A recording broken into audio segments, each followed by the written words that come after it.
بسم اللہ الرحمن الرحیم۔ سلام حضرت محمد مصطفیٰ صلی اللہ علیہ وآلہ وسلم پر اور ان کی آل پاک پر۔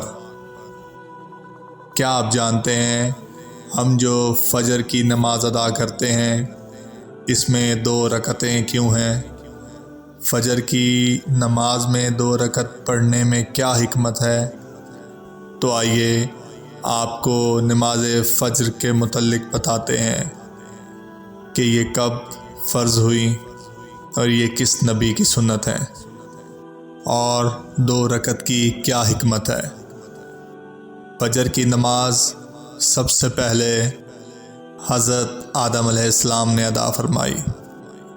آپ علیہ السلام کو اللہ رب العزت نے جب اس دنیا میں اتارا اس وقت دنیا میں رات چھائی ہوئی تھی۔ حضرت آدم علیہ السلام جنت کی روشنی سے نکل کر دنیا کی اس تاریک اور اندھیری رات میں تشریف لائے، تب ہاتھ کو ہاتھ سجھائی نہیں دے رہا تھا۔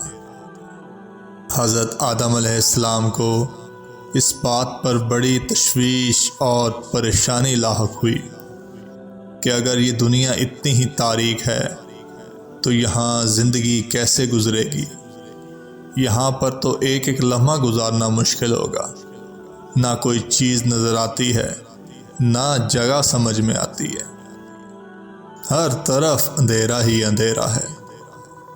چنانچہ جب بے چینی بڑھنے لگی تو اس کے بعد آہستہ آہستہ روشنی ہونے لگی، صبح کا نور چمکنے لگا، صبح صادق ظاہر ہوئی، سورج کی کرنیں پھیلنے لگی تو حضرت آدم علیہ السلام کی جان میں جان آئی۔ تو اس وقت حضرت آدم علیہ السلام نے سورج نکلنے سے پہلے 2 رکعت بطور شکرانہ خدا کے حضور ادا فرمائیں۔ شکرانے کی یہ 2 رکعتیں اللہ تعالیٰ کو اتنی پسند آئیں کہ اللہ تعالیٰ نے نبی آخر الزماں حضرت محمد مصطفیٰ صلی اللہ علیہ وآلہ وسلم کی امت پر بھی فرض فرما دیں۔